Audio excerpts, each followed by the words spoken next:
Hey there. Hey guys, it's Anne Marie, the anti-HR lady. And today I wanted to share some thoughts with you, especially to my sisters. And I'm talking about Black women. As you know, I do discovery calls multiple days a week where I talk to employees who are dealing with all kinds of HR challenges, but primarily discrimination. And we talk through their situations. I'll offer my thoughts, assess the situation, and advise on whether I think an engagement with me would make sense to help them negotiate their way out of the situation through a negotiated separation with severance and get some cash and walk away from the situation, or whether other steps are appropriate and would be helpful to them.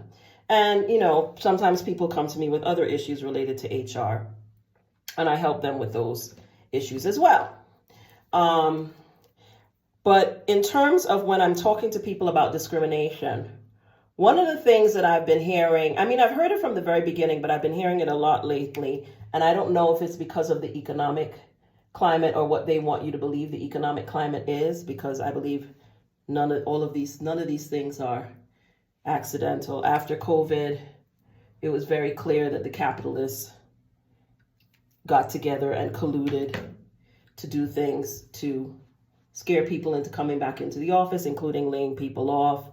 Then, they'll start rehiring people. Then when they need to have certain results happen in the economy, they lay people off. None of these things just happen in a vacuum, and none of them accidental, and they're not what they tell you, but I digress.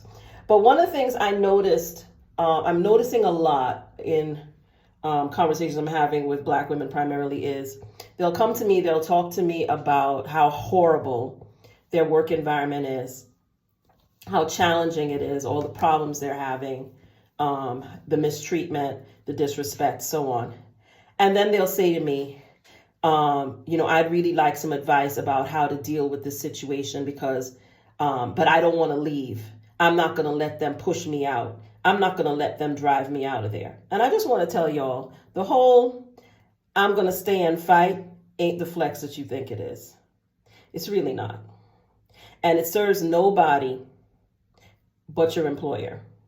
For you to stay in there, all of these are generally high performing, highly competent, well-educated, well-trained, lots of years of experience people. This whole I'm going to stay and fight thing ain't the flex you think it is. And it really doesn't serve your interest. It serves the interest of your employer because they get to continue to use your skills while they abuse you. And I want to talk a little bit about where I think that mindset comes from and why I really, really encourage Black women to release it.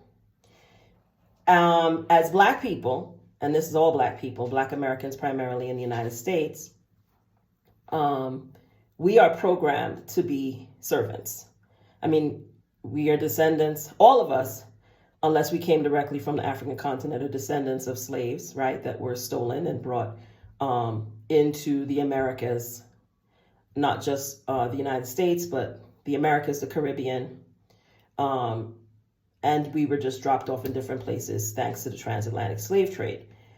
But we come from people who were people who served without even being paid.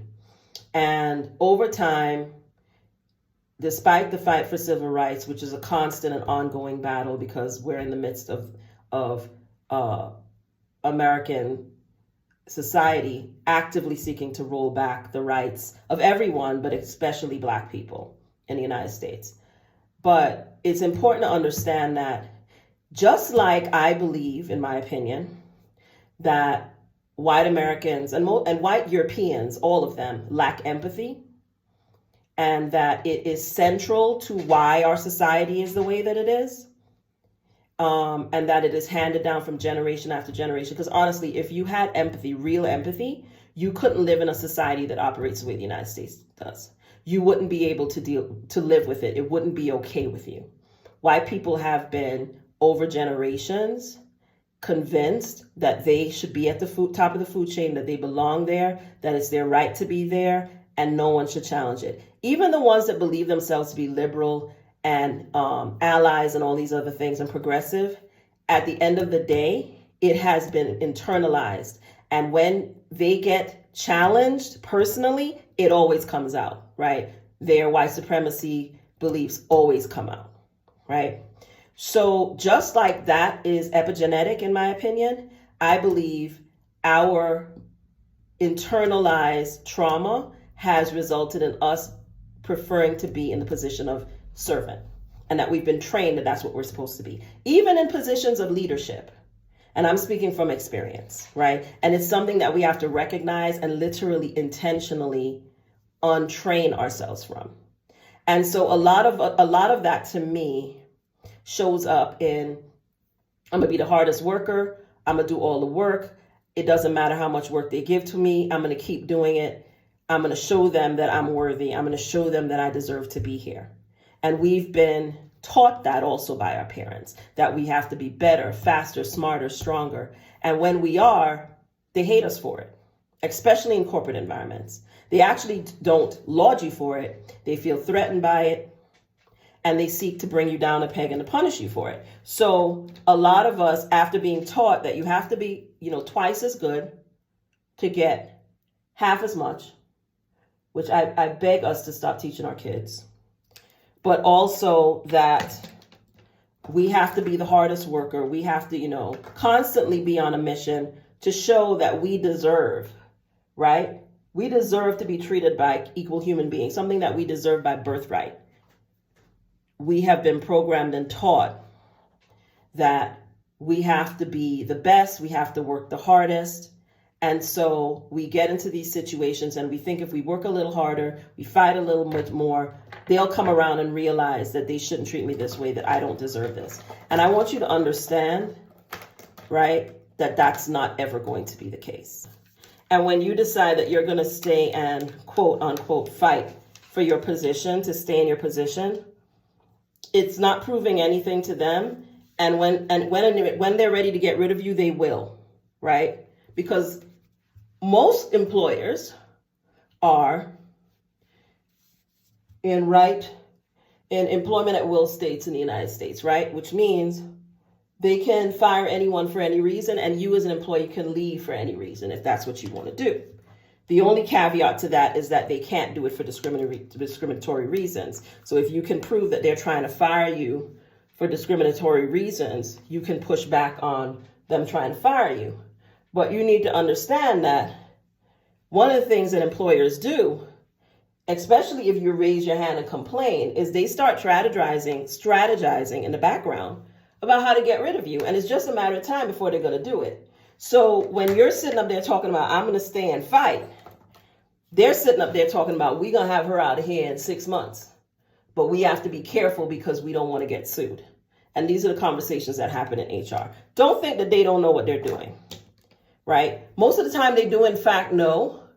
And they're strategizing around how to get around you raising those concerns, especially if you go to them half-cocked, yelling discrimination and differential treatment, right? Which is why I always tell people, I caution my clients about what they say until they are clear on what the result is that they want and what it is, the outcome that they want, right?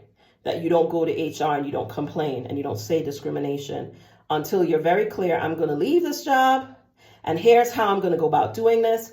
And this is what I want from them before I leave, right? Which is for them to cut the check if they're discriminating against you. But you don't just go and say, y'all are discriminating against me and you're going to, I'm going to stay and I'm going to fight this and all this stuff.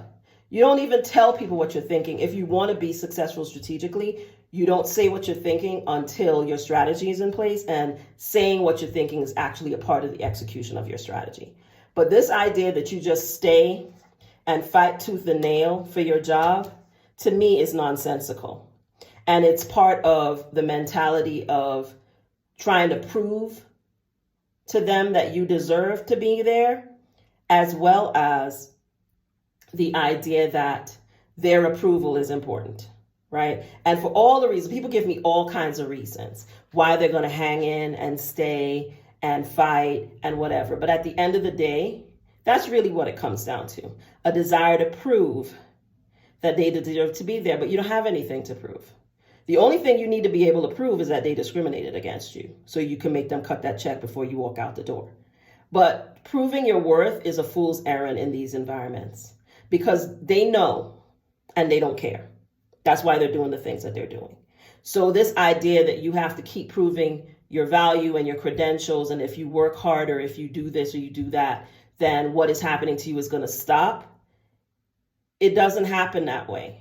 And a lot of times I have people come back to me and say either they got terminated, right? Most of the time they got terminated. The employer ended up firing them, right? And now they want to file an EEOC complaint and they want to file a lawsuit and all these things, which is fine. But the reality is that if you raised your concerns appropriately and effectively inside your workplace, you could have successfully left with a check in hand.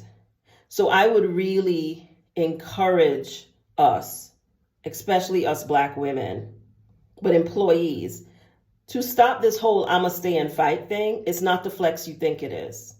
You're not impressing your employer, and in the end, it's not going to serve you either. So if you're being abused, if you're being discriminated against, if you're being disrespected, you need to have a game plan together for how you're going to leave the situation.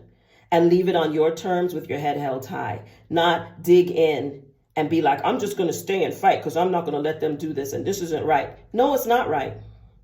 And oh, that we could live in a world where none of these things happened.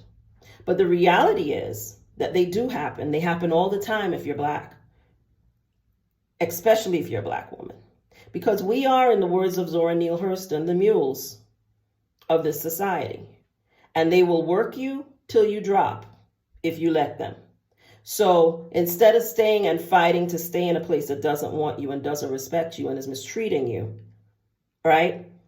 Instead, fight to leave on your own terms and with your head held high, rather than digging in to stay in an environment that isn't going to get better. In many cases, is likely to get worse. I really, really wish for us to give up this whole mentality of I'm going to stay and I'm going to fight, right? It's not going to serve you in the end. What will serve you is to fight for yourself, right? And to fight to get out of these environments. They are literally harming us. They're killing some of us. People are having heart attacks. People having anxiety attacks. People having all kinds of health issues because of these work environments. These work environments are literally killing people, and they're definitely killing Black women. So I really urge us to give up this idea of I'm going to stay and fight, this whole Miss Sophia, all my life I had to fight thing.